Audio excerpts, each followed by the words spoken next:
Сәлеметсіздер ме, құрметті көрермен, біздің каналға қош келдіңіз.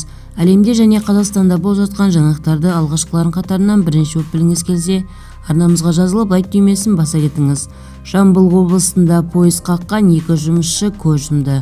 21 қаңтарда сағат шамамен 07:27 уақытында Шу-Шығанақ учаскесінде Астана-Шымкент бағытындағы номер 71 жолаушылар пойызы депоның вагон бөлігінің жұмысшыларын қағып кеткен. Соның салдарынан ДВП-ның 2 жұмысшысы көз жұмған. Алдын ала берілген ақпаратқа қарағанда, Шу станциясының 4 жұмысшысы аталған учаскеге басқа пойыздың вагонынан түсіп қалған. Трайнгел башмағын табу үшін шыққан. Оқиға орнында 1962 жылы Тоқтагүл Истайып және 1966 жылы туған Талғат Қазабеков көз жұмды. КТЖ-ның істің мән-жайы анықталатынын, қайтыс болғандардың туған туыстарына қажетті барлық көмекті беретінін хабарлайды.